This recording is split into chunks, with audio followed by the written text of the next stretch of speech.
mohon izin dari provinsi mana? Sudah semua? Oke, terima kasih. Silakan untuk yang tampil pertama Jawa Tengah untuk persiapan, dan peserta yang lainnya mohon izin untuk keluar dulu, nanti diarahkan oleh Kak Dini.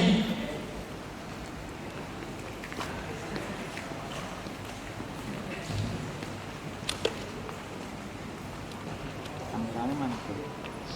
Tolong kameranya. Oke. Kamera dulu nih. Ini. BB Itu magazine. magazine, position magazine.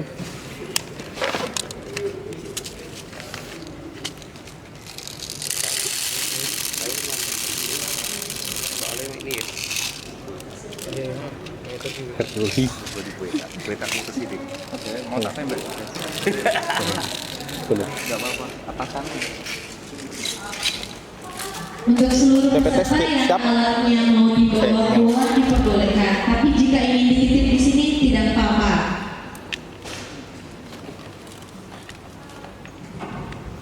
Obengku sing merah. Tolong. Untuk Jawa Tengah, Begini. waktu persiapan kalian cuma 10 menit dari sekarang. Oke. Itu di kelas dan Pak, tolong rekamin Mbak. Itu udah ngerekam. Oke, merah.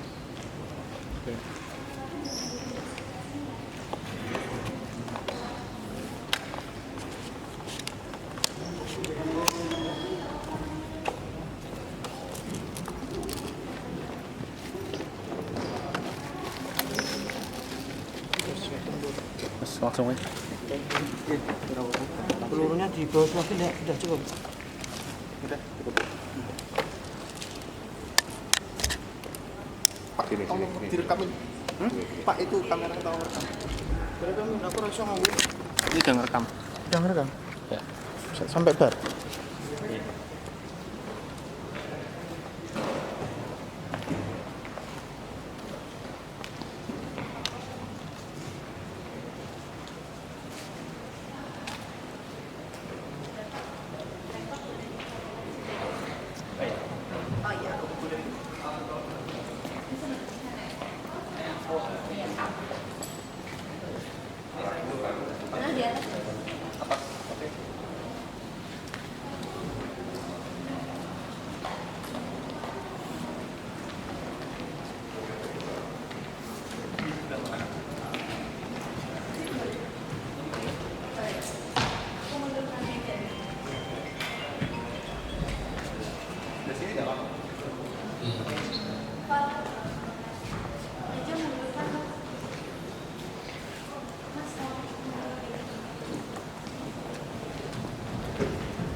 Apa HDMI konektor?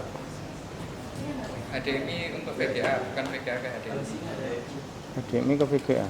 Jualnya. Mas, depan situ toh toko komputer. Coba benar mau menyediakan apa enggak? Kalau enggak, tak belikan. Oke.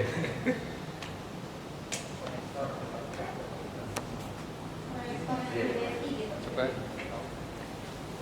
Ini juga mau coba ganti laptop dulu. Boleh. Aman. Ada semua bahan. Kita profesi itu.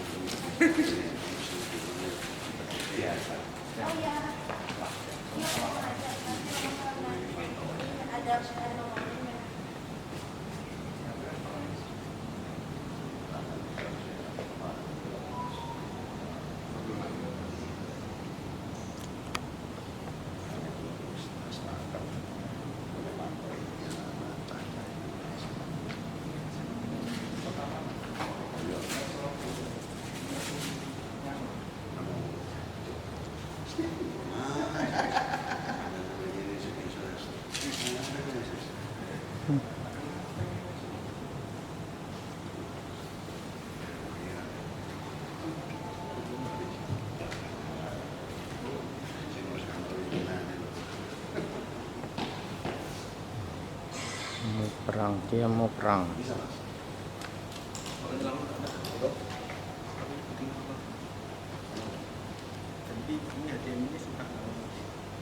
Suka air baja.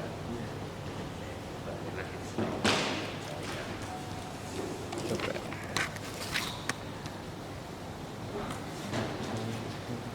Dewan juri yang saya hormati, bisakah saya mulai untuk saat ini presentasinya? Oke, terima kasih banyak. Sebelum kami presentasi, kami akan memperkenalkan diri terlebih dahulu. Perkenalkan, kami anggota dari kontingen Jawa Tengah. Lebih tepatnya kami perwakilan dari Kota Semarang. Baik, kami akan mempresentasikan mengenai robot buatan kami yang bernama Control Turret Gun. Nah, untuk informasi lebih lengkapnya akan kami jelaskan setelah kami memperkenalkan diri. Pertama, dengan saya Didi Sujatmiko, saya memiliki hobi yang melatar belakangi juga mengapa kami membuat robot ini. Dan saya memiliki hobi bermain airsoft gun seperti yang Bapak pegang ini. Bapak lihat ini yang saya pegang ini. Jadi ini adalah replika dari senjata api. Jadi saya suka bermain game peperangan, dan dari ide itu saya ingin membuat sesuatu yang dapat diimplementasikan juga. Golda bisa ambilkan stop map yang ada di tas. Coba kita bagikan ke bapak-bapak ini juga sumarinya biar bisa dibaca juga selain melihat presentasi kita.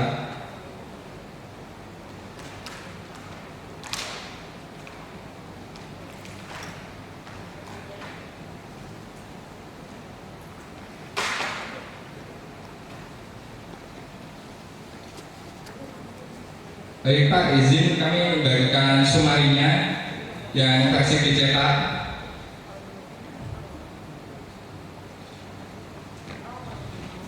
Baik, sebagai Bapak baca kami akan melanjutkan. Nah, dari yang sebelumnya saya sampaikan, saya memiliki hobi airsoft. Saya juga menekuni bidang 3D printing yang sudah berjalan sekitar 3 tahun. Kemudian saya juga sudah lama bergelut di dunia R&D, Research and Development, lebih ke arah embedded system atau microcontroller dan pengembangan berbagai alat untuk berbagai kebutuhan. Dan sekarang teman saya Golda ingin memperkenalkan diri, silakan. Perkenalkan, nama saya Golda Rizky. Dalam proyek ini, role saya adalah sebagai programmer. Jadi dalam membuat ini kan tentu kita pasti butuh yang namanya microcontroller dan lain sebagainya, dan itu juga butuh diprogram. Dan karena saya juga punya latar belakang di dunia elektronika, saya belajar elektronika, jadi dan kebetulan juga saya kuliah di jurusan teknik informatika, yang mana itu juga belajar tentang pemrograman. Jadi dalam proyek ini karena saya diajak juga oleh teman saya, Bang Kiti. Jadi role saya adalah sebagai programmer, lebih tepatnya embedded system programmer, dan juga merangkai bagaimana saya merangkai elektroniknya seperti itu. Mungkin untuk selanjutnya boleh Bang. Baik, terima kasih. Ini saya akan melanjutkan ke poinnya mengapa kami membuat robot yang berfungsi sebagai tool gun, yaitu sistem yang dimana kita akan menempatkan senjata yang umum kita pakai seperti yang saya pegang saat ini di atas tripod yang dikendalikan secara robotikal dan operatornya dapat mengendalikan di tempat yang relatif aman. Ibarat kita bisa menaruhnya di pos perbatasan atau kita bisa mengendalikannya dari ruang yang tertutup dan aman sehingga diri kita tidak terekspos langsung oleh musuh. Latar belakang itu lebih diperkuat karena saya sering mendengar berita bahwa pasukan TNI kita yang ditempatkan di Papua sering mengalami serangan dadakan dan perlengkapan mereka juga sangat terbatas, dan ini fakta. Saya sudah komunikasi langsung dengan beberapa anggota TNI yang mereka juga mengisahkan bagaimana perjuangan mereka yang tiba-tiba juga ada tembakan, serangan, dan mereka susah untuk antisipasi. Pengalaman ini juga sudah saya alami ketika saya bermain simulasi militer, di mana saya selama 2 hari 2 malam bermain full time di hutan, dan kondisinya saat itu sangat gelap, jadi kita nggak bisa lihat apa-apa. Tiba-tiba ada yang nembak badan dan kepala kita. Nah, kondisi itu kan sangat tidak aman dan sangat merugikan. Maka dari itu ada juga bahwa kondisi di mana saat seperti ini, bapak-bapak bisa lihat, ini kan ada pasukan yang warna hijau. Ketika dia diserang oleh pasukan yang merah, otomatis kan saling menodong seperti ini.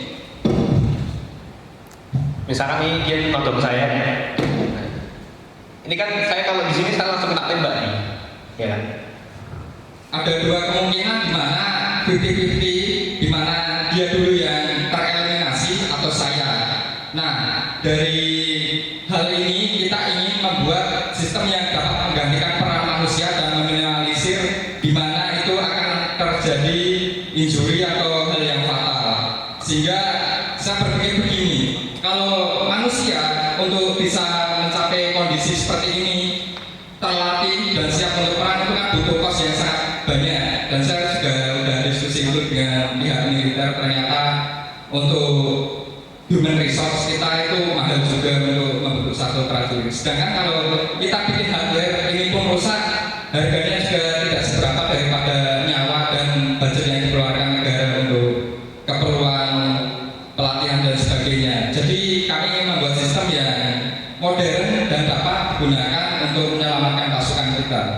Selanjutnya, nah ini saat saya pribadi berkunjung ke Lanut di Semarang, di mana di sana saya bermain dan interaksi dengan para militer, dan saya tanya dengan mereka kira-kira kendala apa saja yang dialami, karena saya sebagai orang yang suka mencari solusi dan ingin membuat sesuatu yang berbeda, maka saya perlu insight yang banyak. Dan pada waktu itu saya main ke sana, dan di sini ada helikopter AH-64 Apache buatan Amerika yang dimiliki oleh penerbang kita. Namun ini tidak pernah dioperasikan sama sekali untuk keperluan militer. Jadi ada embargo dari Amerika di mana ini tidak boleh digunakan untuk melawan separatisme dan sebagainya. Jadi saya berpikir ini tidak berguna. Jadi ya buat apa? Kenapa kita tidak membuat sistem sendiri? Dan kalau Bapak lihat bagian bawah ini kan ada semacam senapan atau moncong. Nah, dari itu saya juga mendapatkan ide untuk membuat robot ini yang kinerjanya mirip dan hampir serupa. Nah, ini foto saya dengan Golda saat kami mampir ke pameran alutsista militer, dan waktu di sana kami juga menanyakan apa saja yang sudah mereka miliki, teknologi dan sebagainya. Ternyata penguasaannya sangat-sangat kurang, bahkan untuk keperluan mereka jumlahnya terbatas dan tidak banyak equipment yang mereka punya. Jadi mereka antar batalion dan antar pasukan masih saling meminjam alat satu sama lain, dan kami waktu itu bertemu perwira juga untuk menanyakan beberapa hal. Ternyata masih banyak yang tidak mereka kuasai, sehingga kami ingin membuat sesuatu hal yang sederhana dan dapat diimplementasikan. Oke, kita akan nge-breakdown mengenai robot kita yang bernama Control keilmuan yang kita perlukan untuk membuat suatu produk ini, di mana kita memerlukan skill coding, kita menggunakan MATLAB sama bahasa C, di mana image processing-nya kita menggunakan MATLAB, dan untuk keperluan microcontroller-nya kita menggunakan bahasa C. Selanjutnya di sini ada bidang elektronik dan 3D design, di mana 3D design ini kita kerjakan menggunakan 3D printer, dan ini kami kerjakan di kamar saya. Dan bayangkan saat ini teknologi di masa 4.0 sangat mudah dan kita bisa bikin apa saja dan rakit prototyping, sehingga ini sangat memudahkan kita untuk membuat berbagai aneka ragam. Dan perlu Bapak ketahui juga bahwa penggunaan 3D print di dunia militer itu sudah sangat banyak, seperti yang terjadi di perang Rusia Ukraina saat ini, di mana mereka melibatkan teknologi 3D printing, dan saya ingin menggunakan 3D printing juga untuk kemanfaatan di Indonesia, khususnya untuk berbagai hal yang memerlukannya seperti implementasi di militer. Kemudian untuk elektronika ini kita bermain seperti layaknya saat kita menyolder dan sebagainya, dan kita berkreasi menggunakan berbagai part komponen. Mungkin untuk nanti pas tanya jawab Bapak juga bisa kami lihatkan apa saja yang kami pakai.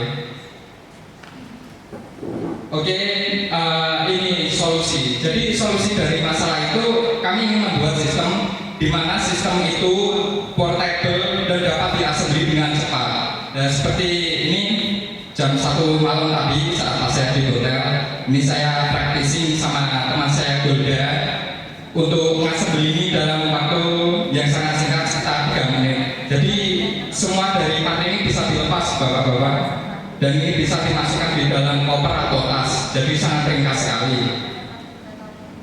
Dan ini kami tadi malam sudah coba. Kemudian untuk solusi, kami ingin teknologi itu mudah digunakan, mudah dimainkan, dan dapat kita reproduce. Jadi keinginan saya dengan rekan saya Golda ini, di mana kita dapat manufacturing dan membuat berbagai produk secara lokal. Namun perlu kita ketahui, kita tidak punya seperti industri yang memproduksi part secara lokal di sini. Jadi kami masih terbatas memproduksi dari part-part yang sudah ada di pasaran.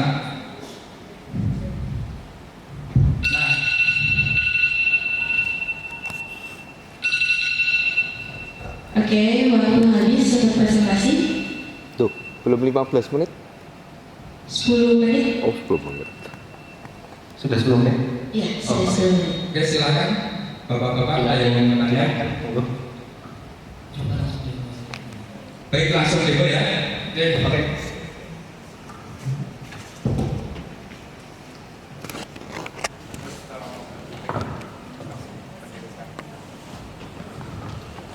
Oke, saya bantu pegang. Oke. Baik, langsung akan saya demokan. Contohnya seperti ini. Saat kita menggunakan senapan seperti ini, akan kita matikan langsung. Sebenarnya saya gunakan seperti ini. Saat kita melawan pasukan dan kondisinya tidak menguntungkan, bisa langsung saya lepas. Kita tidak perlu memodifikasi part yang ada di sini. Kita tinggal masukkan saja seperti saat kita menggunakan kamera.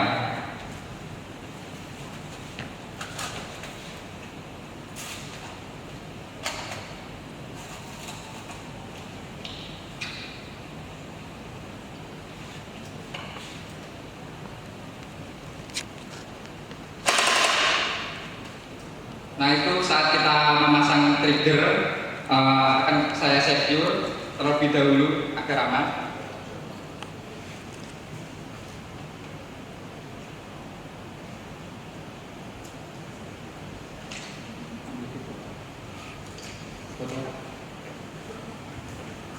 Baik, ini di sini akan kita demokan juga saat kita pasang kamera. Dan saat kita uji coba tembak, jadi nanti akan saya letakkan beberapa botol di situ yang akan kita tembak.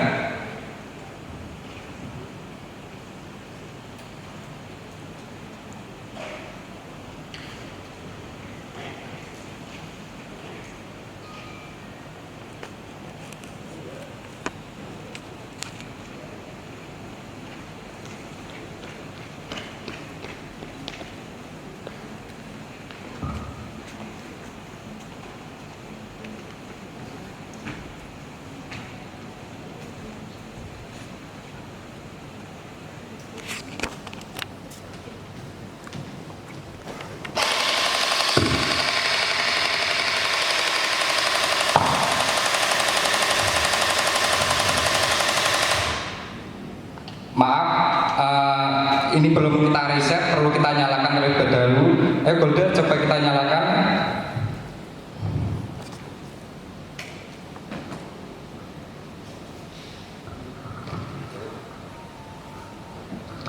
Saya akan mengeluarkan controller, di mana untuk mengontrol ini kita menggunakan controller Nintendo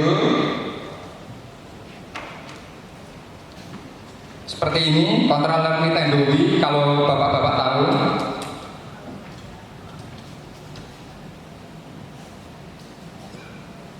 Kemudian saya akan memasangkan sistem kamera di sini, langsung kita mounting.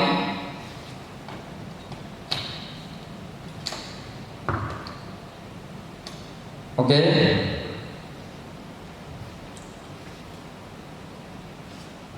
Baik, ini sudah secure, kita akan mencobanya.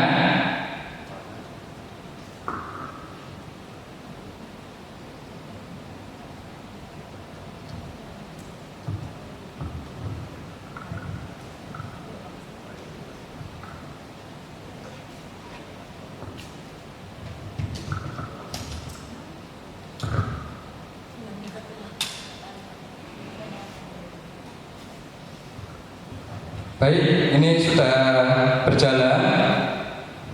Kita bisa mengontrol senapan yang biasa kita gunakan. Jadi seperti contoh di gambar ini, kita bisa menggunakannya dari tempat berlindung. Seperti saya bisa berlindung di belakang meja ini atau di belakang tembok dan bangunan.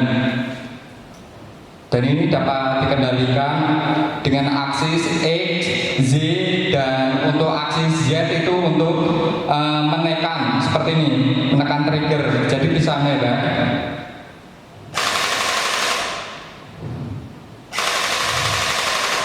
Oke, akan kita demokan untuk menembak botol yang ada di sana.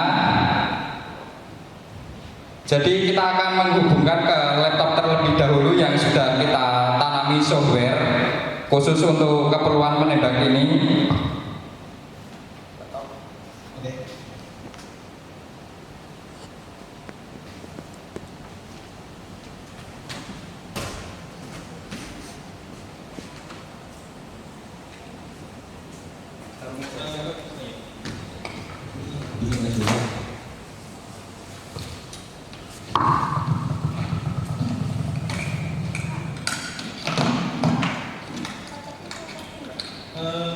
Di meja aja nggak? Ya, bisa.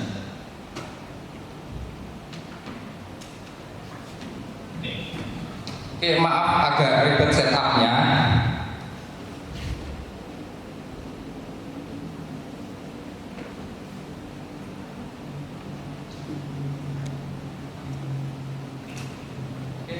Bapak-bapak bisa lihat kalau di sini tampil di mana aplikasi ini atau software yang kita pasangkan di sini telah terhubung ke kamera, dan di sini terdapat banyak fitur. Jadi kita dapat menentukan di mana nanti posisi tembakan ini berada. Selain itu kita tanami algoritma di mana ini dapat mendeteksi berbagai objek. Untuk saat ini kita baru pasangi modul mendeteksi wajah pada target dan dapat mengetahui berapa jarak dari target tersebut estimasinya. Baik, langsung saya demokan saja.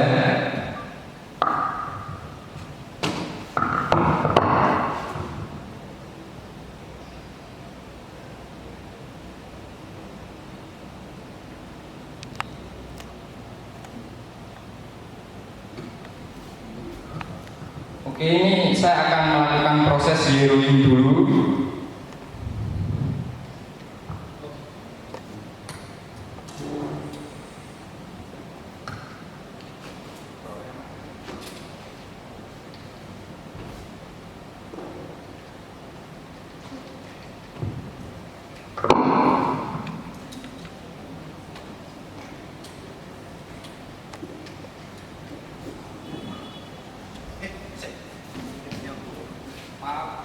Maaf ya, ternyata belum nyambung.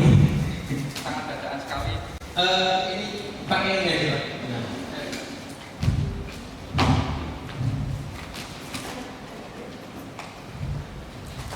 Maaf ya, ternyata belum nyambung.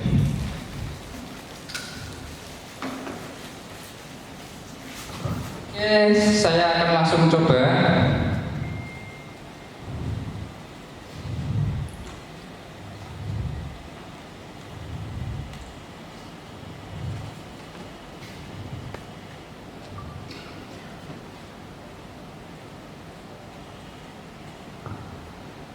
Baik, di sini ada objek dan kita dapat menyeting di mana perkenaan peluru ini.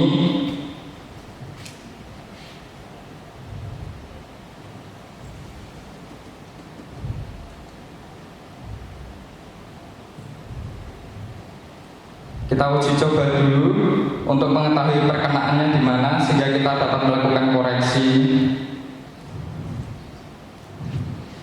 Oke, ini kita reload dulu. Ini tapi posisi safe, di mana tidak akan menembakkan apapun.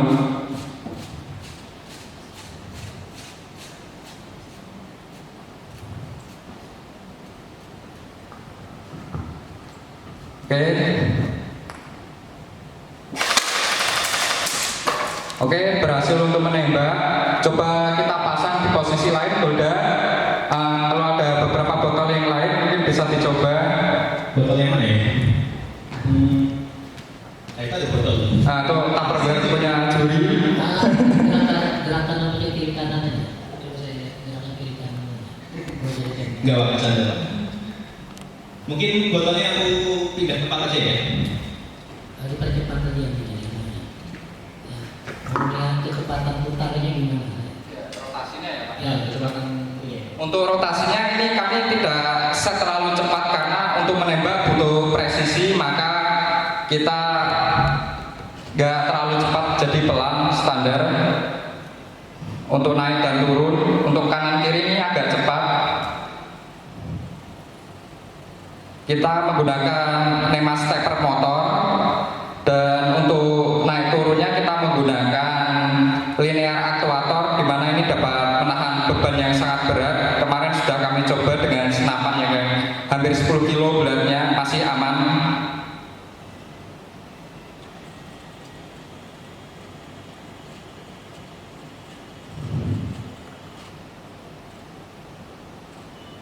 Oke, kita coba tembak lagi. Mungkin ini agak kesana dulu. Nah. Jadi konsepnya kita hanya melihat monitor dan mengendalikan joystick. Kemudian untuk mengeksekusi atau menembak target kita menggunakan controller dan komputer ini. Jadi kita seperti bermain game tapi mengoperasikan senjata asli.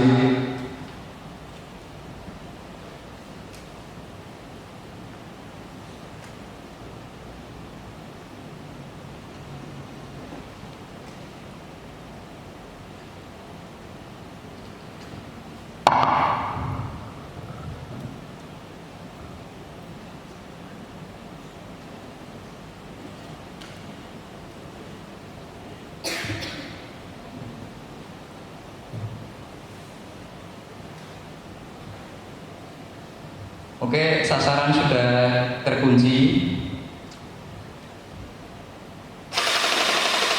Maaf terlalu naik. Kita turunkan lagi.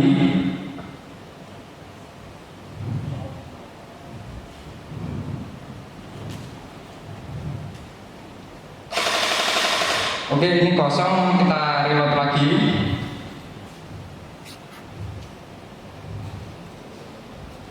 Oke.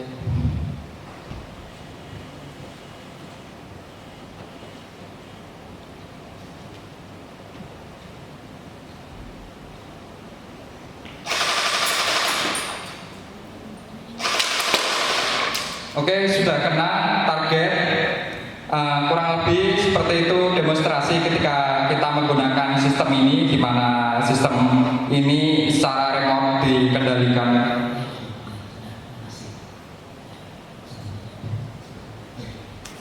Ya, terima kasih. Videonya menarik ya. Ya, terima kasih Pak Erikson. Senang bertemu Bapak secara langsung. Kemarin kita technical meeting. Masih ingat saya juga ya? Masih. Oh iya, masih itu ya. Ya, terima kasih. Jadi tadi kan pakai motor stepper motor ya. Ya, stepper motor untuk menggerakkan aksis X, Pak. Pada saat kalian memilih Ya. penggunaan beban itu ada kayak analisa terhadap beban dan kebutuhan karakter motor linearnya. Sudah Pak.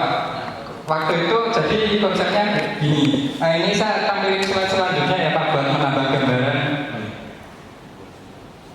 Jadi kemarin waktu itu kebetulan ada acara militer. Jadi kami waktu itu berkesempatan langsung untuk mencoba senjata asli dan ternyata itu lumayan berat. Dan distribusi beratnya itu ada di bagian ini Pak. Di bagian magazin yang sebelah sini. Terus kami riset kira-kira apa yang ada di pasaran, part yang bisa kita gunakan memiliki torsi yang besar, kemudian juga dioperasikannya listriknya nggak terlalu besar, sekitar 12 volt sampai 24 volt. Ternyata ada yang spesifikasinya sesuai, yaitu stepper motor, di mana dia dapat menahan beban berat seperti 10 kilo. Rata-rata senapan yang dipakai itu antara 3, 4 sampai 10 kilo, dan kemarin kami coba berhasil dan tidak jatuh dan masih dapat dioperasikan. Jadi pembuktiannya